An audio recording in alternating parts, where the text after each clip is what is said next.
and girls. Welcome to another episode of Cultivate and Keep. This is Jeremy and Corey, Yo. your closest online friends.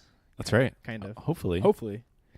Anyway, welcome, guys. Glad you're here again. Tonight, we have an interesting topic we're excited about. Before we get into that, one quick announcement. I wanted to remind you guys that we have a favorites page on our website where we have a curated list of all of our favorite apps, books, other podcasts that we like, just good resources. Go check it out. It's finally fixed, so now you can see it on the navigation page. And yeah, check it out. See if you have anything that can help you from that list. Yeah, we'll put it together just for you. Yeah, just for you guys.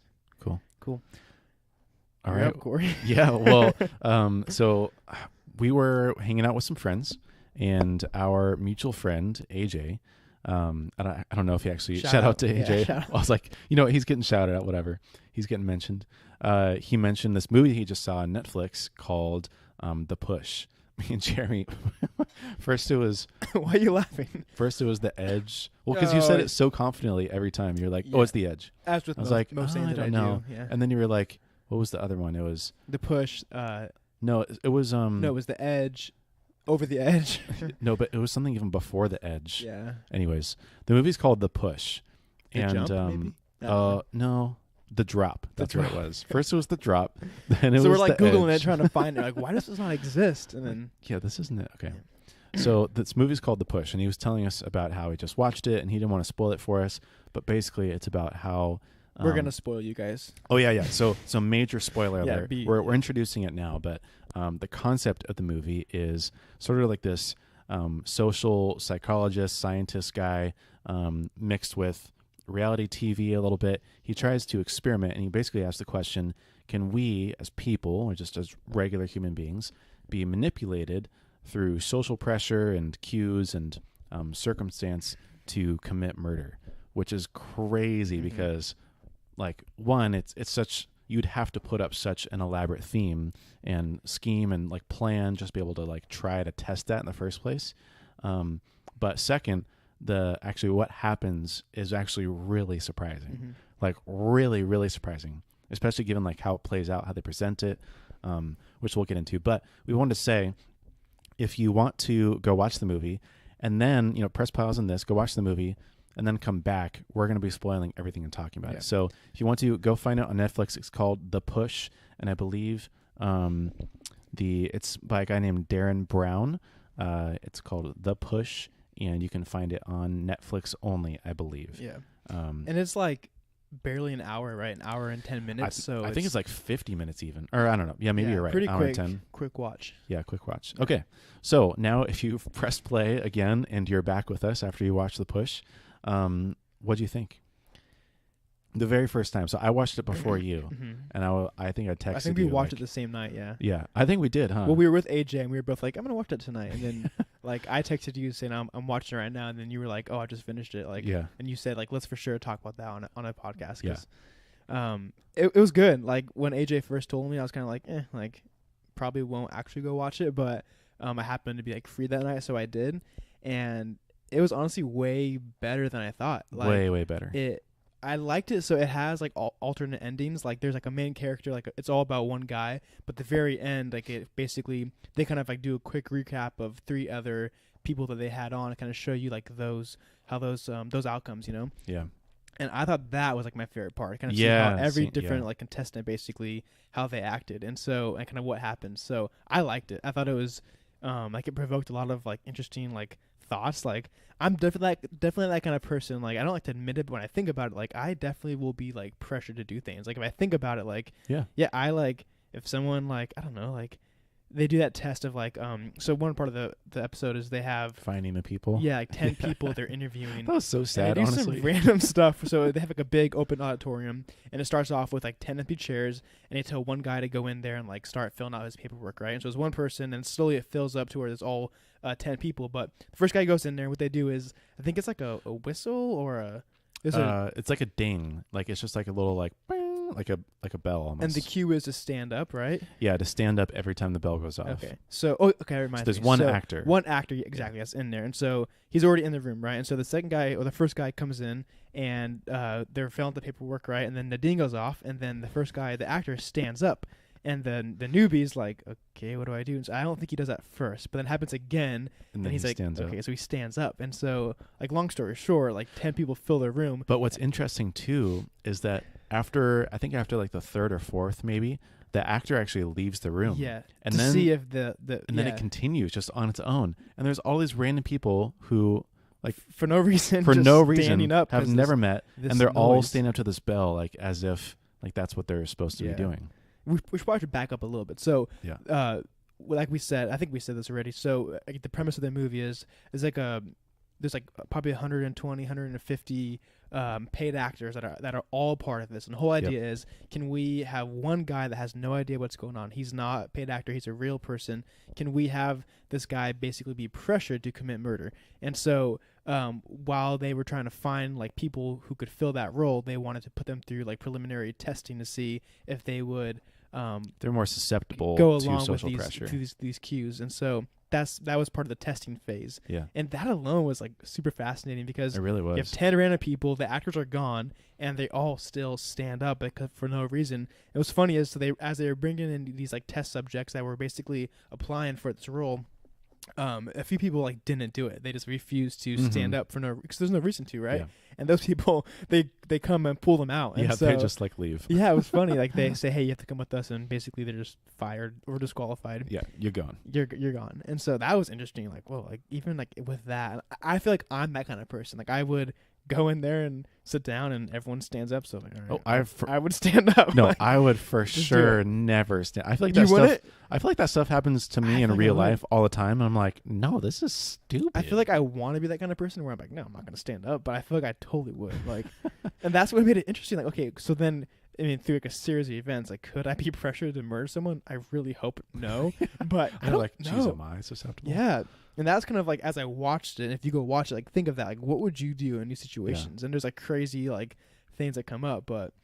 Well, what's interesting too is like you see the experiments that they go through, and they're sort of silly, and like they really are screening for, and they're trying to find people who are maybe extraordinarily susceptible to social pressure. Like they're looking for people, and this is like the whole test is to find someone. Like, of course, they're going to go find people who are more susceptible to social pressure because basically you have a better chance of like proving it right. If that makes sense. Yeah. But I thought it was interesting too. Like I always thought of, you know how your mom says like, oh, well, like if your friends wouldn't jumped off a cliff, like would you too? I'm like, well, no, I wouldn't. But then you have other things. Like I've heard of the experiment where you have like a classroom, for example, and the teacher writes an equation on the board like 2 + 2 =, and they make something wrong like 7, like something absurd. But there's only one real person and everyone else is actors. So then they go around and basically like you have to confirm like whether you think that's right. Like how many of you got this right? Or how many of you said 7? How many of you said 4 or whatever it was? And after a while, like 90% of the people end up just complying with wrong answers, even though they know, because they're very basic things that they aren't. I feel like I've been in like that kind of situation where like it's 4 + 4 enters 8, and like but everyone's saying 7. You're like, okay, 7. Exactly. Like Well, it's a fun experiment too, and this goes like those are very like kind of orchestrated events and sort of tests. But if you go up to anyone, and I forget who like actually told me this, but if you go up to, and I've done this to random people too, if you go up to anyone at any time, no matter where you are, and you have something in your hand, you say, hey, can you hold this for a second? And you reach out and you basically put it like towards their chest or their stomach, they will like 99% of the time take that thing from you, no matter what it is too. It could be a book, a brick, a random piece of trash, a bag. It doesn't matter what it is. People will always take it because it's sort of a thing that's ingrained in our minds, and we've been trained to react to those kind of social cues in those certain ways, like to always take something when someone hands you something. So I think that's a lot of where he's coming from, why it's so interesting is because we, like without us knowing or understanding, have been trained over and over again every day through very subtle things to respond and probably to compromise in little tiny ways. And so now, like getting into the actual experiment, they make this big elaborate scheme where essentially the story is they're auditioning to assist the organizer of like a fundraising event. And so this person shows up to the event, and then everyone else is a paid actor, and essentially like one thing after another, they're tested with these really tiny compromises, and things go wrong intentionally, or they're all staged. And then basically the compromises get bigger and bigger over time to see how they react. Yeah. And it's kind of like the snowball compounding effect of social pressure where you become more invested over time into this lie that you built. Yeah. So let's go through it, kind of like how it starts off. So when they were trying to find the like the people that were going to fill this role, they had like an interview, right? So we talked about that room where they were filling out the application. What was that for? Do you remember? Like, because they had them like interview for some type of role, and then at the very end of it, they told them all, like, "Hey, you didn't make it," but they actually did end up like selecting the main person they were going to use. What were they auditioning for? Do you remember? I can't remember. It was something related. It was like I think it was to be an actor of some sort of other like social experiment. Okay. So that I maybe. thought that was cool because they took all these people through that. They basically like secretly selected who they were going to end up using. They told the person, "Hey, sorry you didn't make it," and then a few months later, they had this guy be a part of like the experiment, but he didn't know. So I feel like that was cool too, because I feel like if I interviewed for something and then 2 months later, like, "Hey, can you help out assisting this guy for some fundraiser?" I feel like I would think like, like, is this it? You know, but I'm pretty sure we could be totally wrong butchering it, but I'm pretty sure they're like, hey, someone else like fell through, like, can you fill this position? So it's sort that's of how like they pitched it, a last minute thing you're a little right. bit too. Yeah. I want to say that's how I remember it. Yeah. I could be wrong. But yeah, it's like it's not like the next week they're like, oh, that's interesting. Like, how convenient. We have someone, but it's like 2 months later for a completely unrelated event, a different role. They say, hey, can you like fill in for someone? Yeah. So they have this guy, and the setting is, I think it was at a hotel, right? Some like conference room. Yeah.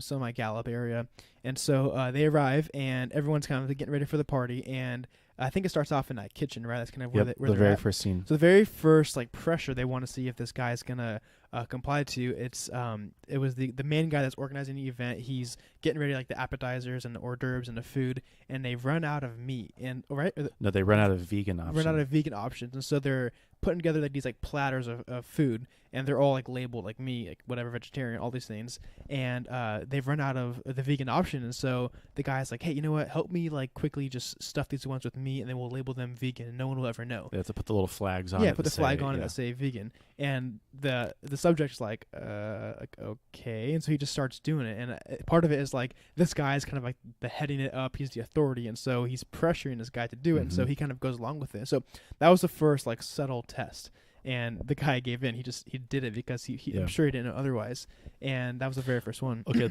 that's a good point, because in that kitchen, authority was a big part of this whole thing, because I forgot, but in the beginning, like as he introduces the big kind of grand experiment of can they pressure someone into murdering someone, before that they did a couple test runs where they got a guy to steal someone's baby. Remember that in a coffee shop? Yeah. Where they tell the barista, this is the FBI. We're looking at you right now.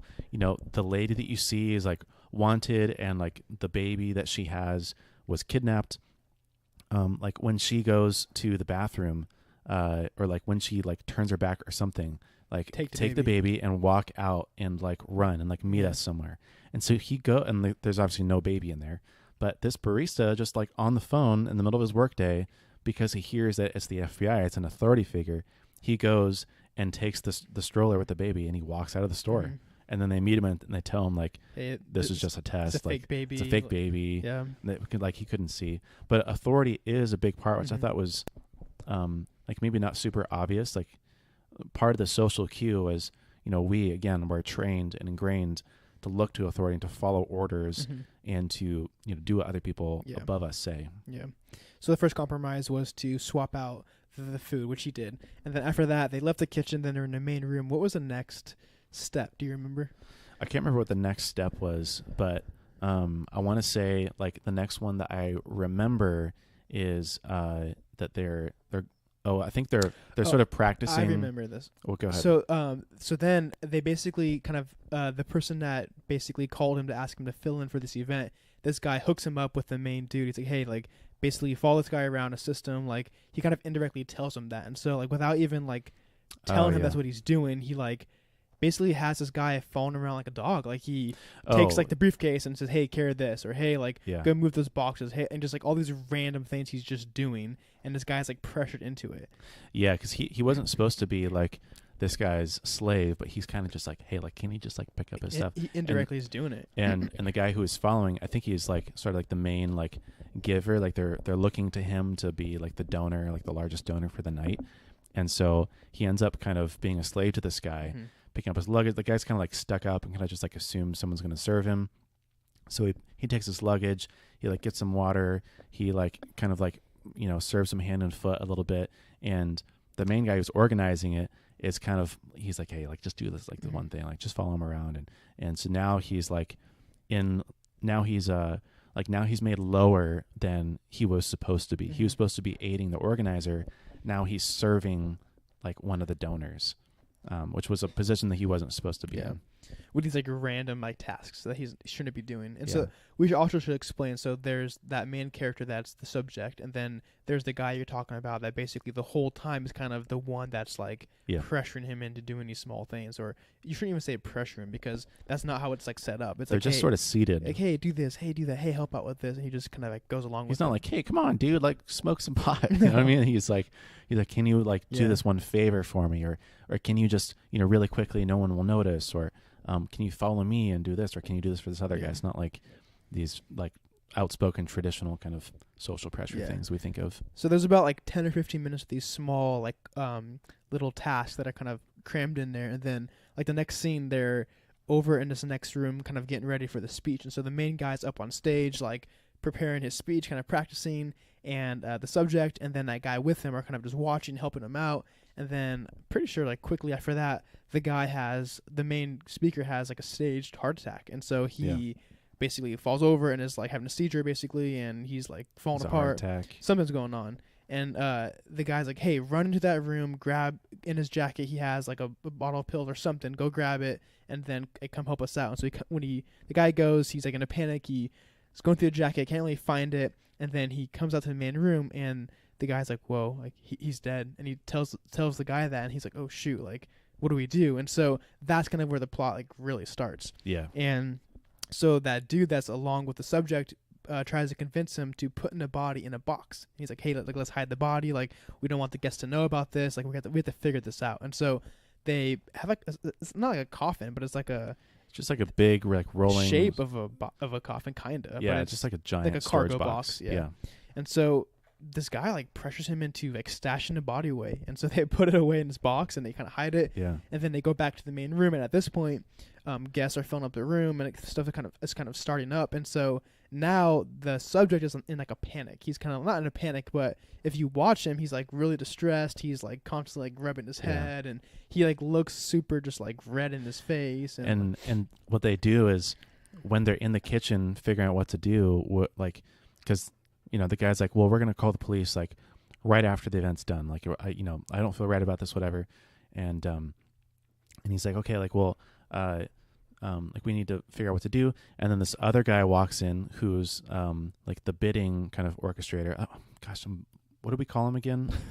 The guy who's like kind of tells like, oh, like $50 over here, $100 over there. Kind of like an MC, like he's just whatever. The guy with the mic. So he walks in and he's like, oh, like, are you so and so? Like who the guy who died is, and he's like come here, like come with me. And so now he's sort of like he's just like forced into playing the role of the guy who died, which is like super bizarre. But they sort of seed that there.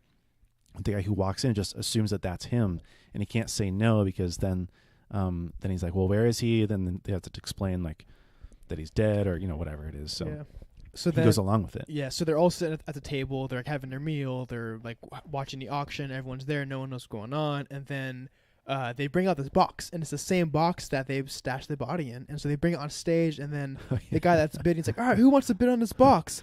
And then the two guys in the back that like know what's going on, they're like, oh my gosh. And then the guy that's the actor is like, hey, do you like go along with it? Like play it cool. Like you have to buy it. You have to bid on it. And so, oh yeah, I forgot about that. And so he's pressuring this guy to like place bids, and I forget what it got up to, but it's like thousands of dollars. This guy just bids because he doesn't like want anyone to know. Yeah. And so he keeps bidding, and finally he wins. And then the MC's like, hey, come on stage, come up here, like, and open it. Come open it. And then the guy's like, oh my, he's like freaking out. So he walks up there, and he actually refused to open it. He didn't do it, right? Because he was like freaking out. Somehow like refused to do it. They go and sit down, and I think someone went and opened it, right? And it turned out to not be that box. Not be the box. Yeah, it was like another like random. It was something else. And so it was like, wow, like this guy he could have opened it and nothing would have happened. Yeah. And then go ahead. Well, I'm trying to think about the next kind of thing that happens. Well, I think from there because they found out, hey, that box like wasn't it, and so they go back to the next room, and while everyone's still in that main like conference room with the auction, they wheel out the box, and they they put the guy in a wheelchair, right? I think so. Yeah, they put him in a wheelchair. I was trying to remember if they put him in the wheelchair first, or if they just take him straight to the stairs. Because on the way there's the two drunk guys. Yeah, and I think it was a wheelchair. I'm pretty sure. Yeah, it was. Yeah, that's a wheelchair because they put the sunglasses on him because it hides the fact that it was actually a fake body. Yeah. But then there's the two drunk guys, and I think like the test there was they wanted them to take a picture because the story was like he had too much to drink. That's why he was all like limp and unconscious. And the two drunk guys want him, sort of like the experiment guy. Gosh, we should have like found out his name. I forgot what his name was. To take a picture of them with him, but he actually takes a picture of just the two drunk guys without the body. His name is Chris. Yeah. Okay, Chris. That's helpful because we keep saying like the guy, then that guy. Yeah. So Chris. So Chris refuses to take a picture because that would imply like that would basically be evidence that he was going along with it. That he was going along with it, and that the body was there, and that he like knew about the guy that he was dead, and then sort of the story would unravel that he was wheelchairing him or whatever. Because originally they wanted to take him out to the parking lot that he had like stumbled on the way to his car. Mm-hmm. But then they figure out that they can't get to the car. They can't drive So then they around. go back to the stairs. So then he's like, so that's like sort of like the pressure moment. Mm-hmm. I think this was what I wanted to get to was like, people make such bad judgment calls and decisions when you're pressured in the moment to make a decision, because what would happen was he's like, okay, we can't take him outside to his car.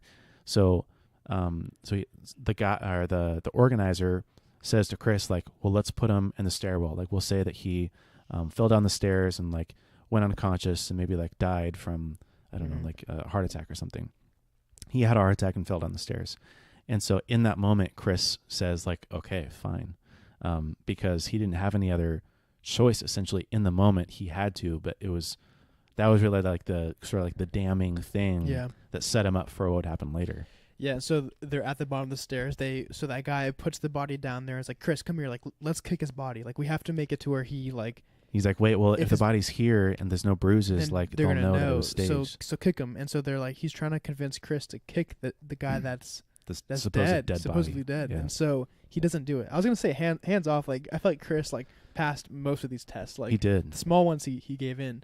But yeah, so this guy's like, hey, kick the body. He doesn't do it. And so that was cool. I felt like. Actually, if we can rewind for 1 second, the funniest part of the whole thing for me was the speech that they had to give once they bought the box, and it was so clever because they go in there and they sort of like prep him with like the guy rehearses his speech and he has like the joke that he says, and Chris was the only one that remembered what the joke was. I forgot about that. But like watching them all like read the speech and sort of like thank everyone was like the funniest part to me. Yeah, so he has to give the speech. Holy crap! I'm thinking about that. Really pretend that he is the guy. That was the other part of that. Was like in his head, he thinks he's dead. Now he assumes the identity of someone else, which sort of detaches you from the situation a little bit, and like makes you do things that you wouldn't otherwise do. Yeah. So back to the stairs. So I think from there, once they refuse to do it, they put him back on the wheelchair, and then I think they stashed the body somewhere. I think, if I remember correctly. No. Yeah. Yeah, they did, right? They put him on the stairs and they leave him there. And then they went back in and found the guy's wife, right? Yeah, So and then the wife comes. So then the wife's like, "Hey, have you guys seen my husband?" And they're like, "No, like we don't know where he is." And she's like, "Okay, make sure he takes his medicine. His medicine, yeah. They said he has some condition where basically if he doesn't take his pills, his body will go unconscious, but he's still like aware, but he basically just can't react. She says like he looks like he's dead. Basically, looks like he's dead. You can see Chris's eyes like go super wide. Well, like, she says he can still hear, he can still Yeah. like know what's going on, but he just can't like do anything about it. And so then Chris is like, oh man, like what is going on? And so I'm not sure how, but somehow they end up on the roof. Do you remember like how they got there? Well, so then they go. I think the organizer said like he's like, hey, we have to like tell someone about this. We'll explain. No, because they go to try to find the body, and then the body is gone. And so the organizer. Stop there. Could you imagine that? Like, oh, that'd be so crazy. I mean, you're thinking. I mean, what if like Chris would have kicked the body? What if like you're thinking like, oh my, like you're freaking out because this whole time like you're being asked to do certain stuff, and then that guy can actually hear you, and then he's alive, and then he's gone. Like, so where did he go? You know. So after they realize that the body is gone, then the organizer tells Chris like, hey, look, we got to tell some other people and get some help. I think they might have like and then they take them to the stairwell. They explain the situation. Like, 3 guys like, hey, come with us, and then they walk out. Yeah. And then the organizer explains. He's like, oh, Chris, why don't you tell him what happened? And that's not a good point you mentioned, because I feel like with most everything that happens, he has Chris be the one to explain it or to do it, and it was funny. They want to see the words that he uses. Mm-hmm. So he says like, well, you see, like we, what happened when this happened, and then we did this and we did that. When in reality it was mostly kind of him, but now he's trying to sort of take some of the blame off of himself onto the organizer. Mm-hmm. But he's also not blaming it on the organizer either. Like, he told me to do what? He said, like, we did this thing, which is a big distinction there, because if he had said, well, whatever his face is, the organizer asked me to do this and I didn't feel comfortable with it, but he said, he like skipped all like the crazy stuff. He just said, he died, we hid his body, and then we went back to find him to give him his medicine. He wasn't there, so now we need your help. And then I think they realize that he's on the roof somehow, and so they all go up there. So they're on the roof, and then the guy, the organizer, or not the organizer, the main dude, he's like livid. He's like, I can't believe you guys did this, and he's like kind of freaking out, and I think he's like smoking a cigarette, and he's just like he's pissed, and rightfully so. Yeah. Because he the whole time was like listening and hearing and observing what was going on. Oh, and we missed a crucial part. Okay. In like the intro video, when like before the bidding starts for all the prizes and stuff, they have this video that plays of all of these celebrities that are endorsing it, and they're saying these like words and phrases like whatever it takes and just do it, don't think, basically all these phrases that are kind of like these brainwashing kind of phrases that would like convince you to do stuff. Well, like planting like little seeds in your mind. Exactly, planting these seeds. Yeah. And so then when they get back onto the roof, that same video is playing in the background of all these celebrities, of like really notable people, like whatever it takes, just do it. There's something with like a push or something well, it ends like the night was called the push. Yeah, but like I'm saying, they said a word or a phrase that had to do with like pushing something.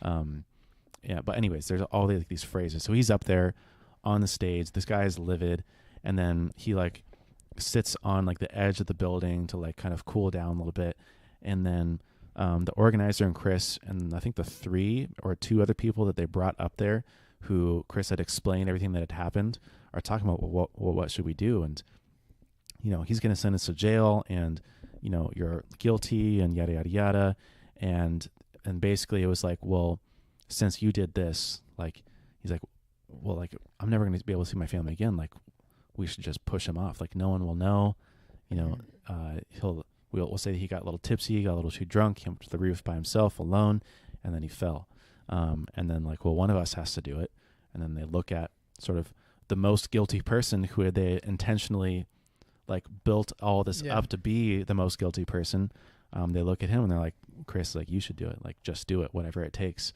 And they're like kind of all yelling at him, looking at him. Like, now it's like the real deliberate, aggressive social pressure.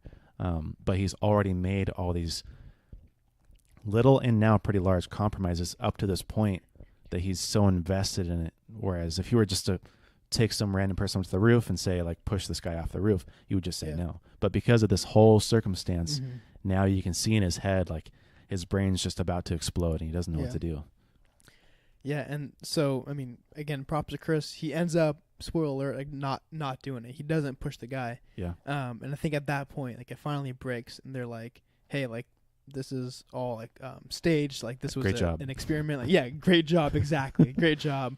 Like, you did very well, basically. And then they tell him right then, hey, like, we interviewed, or we've done this before, 3 other contestants, the other people, and they did not, like, do how you did, you know?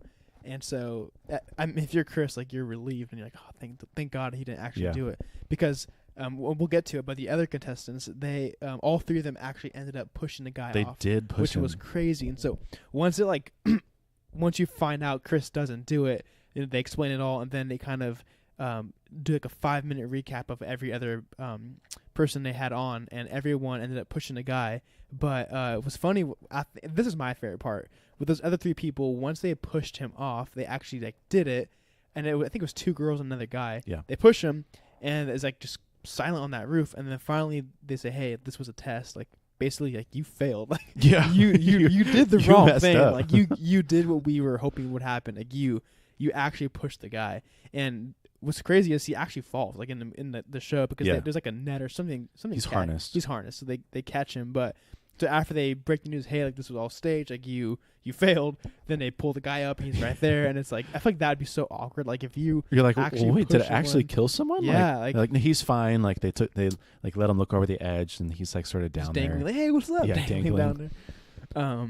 So yeah, that's kind of like the whole premise, like, where everything that happens. And from when I watched it, like, I had so many thoughts kind of go through my mind. Like, I think you had a good point. Like, this, if you would have brought some random person on the roof and said, hey, like, push this guy off, like, you would say no, of course. But I think when you're so invested and there's so many, like, small compromises that you've made, like, to do that bigger, like, stunt doesn't seem like all that bad. Or especially if you're trying to, like, protect yourself, or, like, it doesn't seem that bad. I feel like that opens up, like, so much discussion. Like, there are so many things that we get involved with, and we make small compromises that, like, at some point, it's like, you know, I've done all these small things. Like, why not just do the bigger one, you know?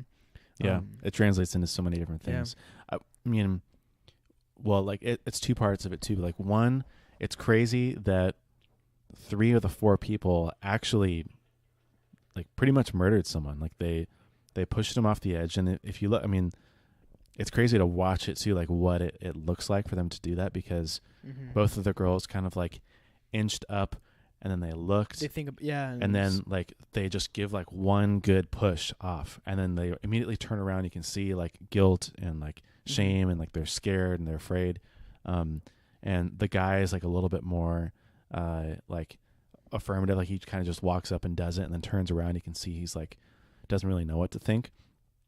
But 3 out of the 4 people, like, murdered someone. Yeah, and it's a little scary to think, like, well, like, wow, I mean, what other things could we be pressured in? I mean, murder is pretty much, like, the worst thing. The pinnacle of, like, yeah, but like, 3 out of 4 people were convinced to do the worst thing. Yeah, they kicked the body too when it was at the bottom of the stairs. That's right.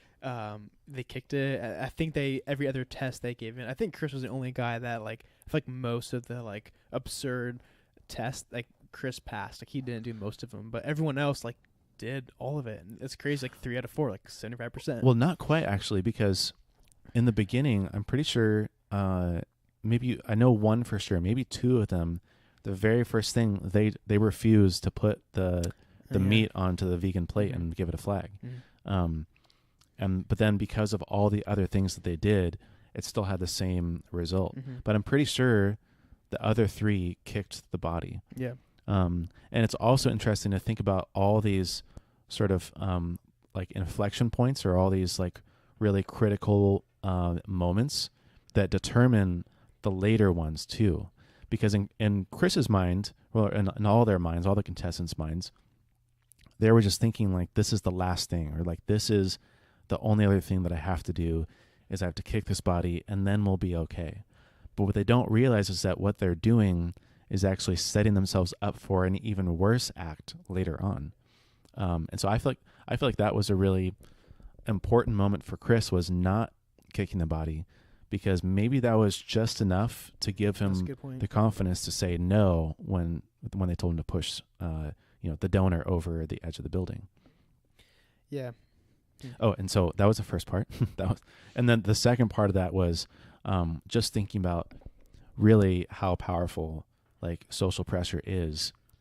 And I think there's like I think we all know this on a surface level, but I don't think we fully understand in all of its depths and complexity and like all the implications of how sort of like weak we are in so many ways.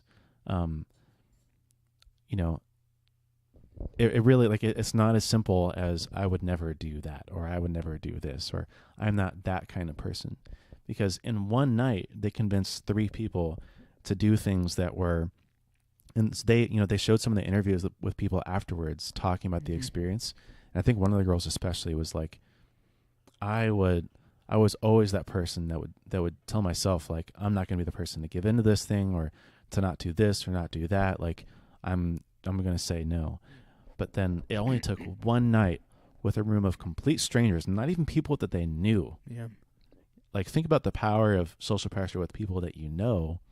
And it makes sense why there's so much tragedy and so many crazy things that go on in the world. Yeah, I think that's a good point you have. Like, and that's kind of what I want to lead into. Like, so what, like, how does this apply? Like, why are we talking about this? Like, I think for me, like, the obvious ones that come to my head would be like, I mean, you think of like sin. Like, I mean, you know, like most sins doesn't, like, I think Mike Van Meter always says, like, you don't wake up one day and say, today I'm going to like murder someone, or today I'm going to, commit adultery. Like, it's made up of these small, like, compromises and small like little things that we do that we don't really think about.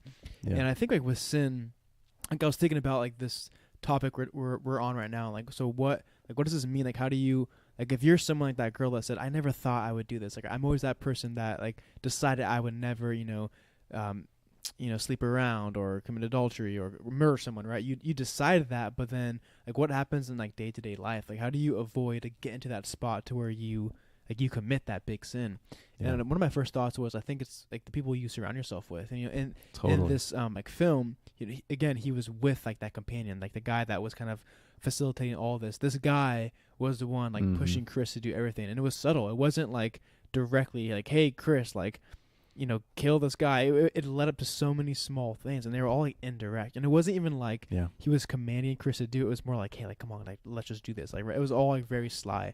And they all did it. They did most things together too. Was a big part of it. Yeah. Like you never think I'm going to do this thing, but then when someone else is doing it and they're asking you to help, it's just one sort of layer, like one less guard you have up. Yeah. When someone else is already doing it, like, well, I'll just help them. Like I'm not really doing it. Maybe I'm just helping them do it. But it's sort of like, I mean, you're just as guilty. Yeah. You know what I mean? Yeah. I mean, so like part of my reflection was like, okay, like, how does this like apply to me? And my takeaway was like, okay, wait, I think with sin, or like really with like any struggle, like surround yourself with good people. Like have like a good people like in your camp. If you like, if you don't, like if you have friends or people that are either not gonna hold you accountable, or maybe they're like on the side of that facilitator where they're just gonna pressure you to do the wrong thing. Like of course you're gonna fail. Like of course you're going to like commit that act you thought you never would. And yeah, I think about it too. I feel like this gave a lot of light into what a stronghold is. And like the Bible always talks about, like, don't give Satan a stronghold in your life, or don't give him, even a place in your heart.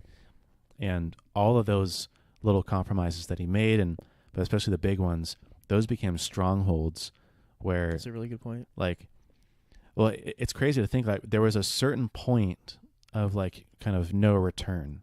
And I think it was, so that's what I started talking about, was like it was after they kicked the body. Yeah, kicking the body, yeah. It was like after that, it's kind of too late. At that like, point, the enemy already has you where he wants you. I mean, you're on the roof, this guy's awake, and I think that's kind of how they, like the 3 that gave in was like, hey, like we could go to prison, like he. And you were the one that kicked him. You were the one that kicked him, right? And so Yeah, that's a good point. There is like a point of no return. There is like a spot where it's like you're in this, and is only one outcome. Yeah. And I also was thinking another point, like I think Strongholds is a good one. Also, like what about just like fleeing? Like what about getting out of there? Chris, right. I didn't think about that when I was watching it, but Chris could have just walked could've out. just Like he left, was yeah. like volunteering, wasn't getting paid. Like I mean, it was like it was crazy what was going on. Like it was nuts. He could have just said, you know what, like screw this, I'm out of here. This is too and much. walked Yeah. out. And that's like a basic concept, but like that could have happened. He could have just walked out and left. And you think about that, like then you avoid like the pitfall of those strongholds and all those things that tie you to the situation. Yeah. Like what if you would have just walked out and all this was like wouldn't have happened, you know? Right. Yeah. And I think maybe the overall part of this too is it just shows how there's no one, like it gives some context for me in understanding why God treats all sin the same, and especially why like lust is just as powerful and just as wrong as committing adultery. It's because like God says you've already committed adultery in your heart. God knows that lusting results in adultery. I think like that's one of the things that like really makes me mad about the whole like pornography like doesn't harm anyone, doesn't hurt me. It's like, well, you're going to hurt someone one day, and someone's being hurt at the expense of you watching this. And it's just a stupid argument, like just to say like, well, I'm strong enough to only go like this deep into this thing.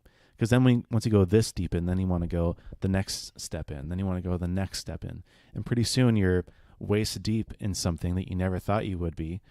And that might be the point of no return. Well, now the enemy's got you where he wants you, and he's just going to drag you all the way in, and you can't really do anything about it anymore. Yeah, I mean, like with all sin, but I mean, especially like pornography, like it's one of those things to where like there is no like going backwards. Like it's kind of always progressive. Yeah, it's all going to progress, and like at some point, like it starts off really small, right? And you start doing that one like secret small sin, and after some point that doesn't satisfy you. You want like the next step. You want the next level of intensity or like risk, whatever it is, and so.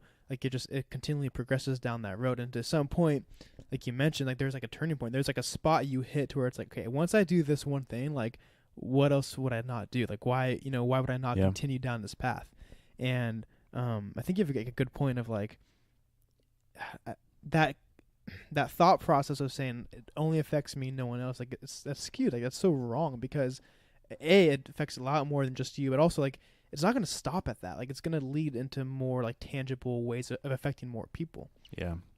I mean, this is sort of like an extreme view a little bit, but like imagine that sort of you're the contestant in this world of evil people and, demonic figures, and they sort of already know like where they want to get you to and the things they want you to do. But you just think that you're there for, a donor's dinner and like that it's harmless.